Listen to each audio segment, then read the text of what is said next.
पश्चिमबंगर सर्वबृहत ओडिया उच्च माध्यमिक विद्यापीठ होउछि टीटागढ़ उपेन्द्रभंज विद्यापीठ। एठाकार अस्थायी शिक्षक माने हताशजनक परिस्थिति रे दिन काटुछंती। वर्ष वर्ष धरी शिक्षक अभाव जोकु सामान्य अर्थराशि रे दिन काटुछंती शिक्षक माने। एने सेमानक सहित अधिक आलोचना करछंती Kalinga TV Kolkata bureau head Pramod Mahanti. केते टंका पांदे? 4000 टंका पाऊ हमें। आपण कोन चाहंती वर्तमान? बर्तमान आम चाहूँ जेहेतु आम पश्चिम बंग में रही आम चाहूँ पश्चिम बंग सरकार तरफ जो आमर वैकेंसी फिलअप होगा जो पोस्ट बाहर कथा से बाहरुनी।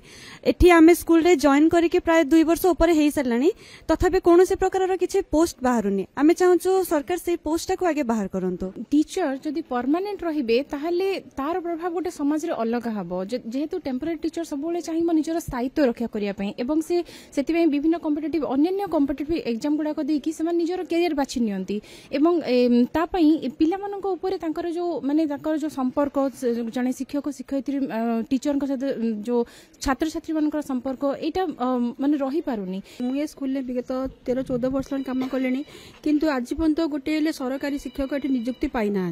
एत वर्ष धरी एत गुटे पद खाली पड़ा सत्वे भी गोटे पद पूरण हो पारनी। आम मैंने रही गोटे गोटे विषय को माने दीदीटा विषय को लेकिन गोटे टीचर लेखा दीदीटा विषय नहीं पढ़ाई को पड़ुची कारण शिक्षक अभाव जो। तो आम मैंने चाहूँ शिक्षक जिते शीघ्र होटा ही चाहूँ कि शिक्षार्थी मानकर जमी उन्नति हो शिक्षक भल शिक्षक और शिक्षयित्री मानक चांस मिलू से निजर देखी पारे। आम देखिले जे प्रत्येक अस्थायी शिक्षक बा पारा टीचर बा पार्श्व शिक्षक वक्तव्य जे सेमाने वर्तमान एठारे शिक्षकता करुछंती केवल वृत्ति सूत्र नुहे अर्थ उपार्जन पाई नुहे ए स्कूल किपरि बंची रहइबो छात्र छात्री माने किपरि शिक्षार यथायथ सुजोग पाइबे सेति पई सेमाने चेष्टा करुछंती एवं सेमानकर वक्तव्य जे सरकार एथि प्रति गुरुत्व दियंतु नूतन शिक्षक नियुक्ति हेउ एवं एई टीटागढ़ उपेन्द्रभंज विद्यापीठ तार स्थितावस्था बजाय रहू। Kolkata video journalist Samar Jisan Pramod Mahanti Kalinga TV.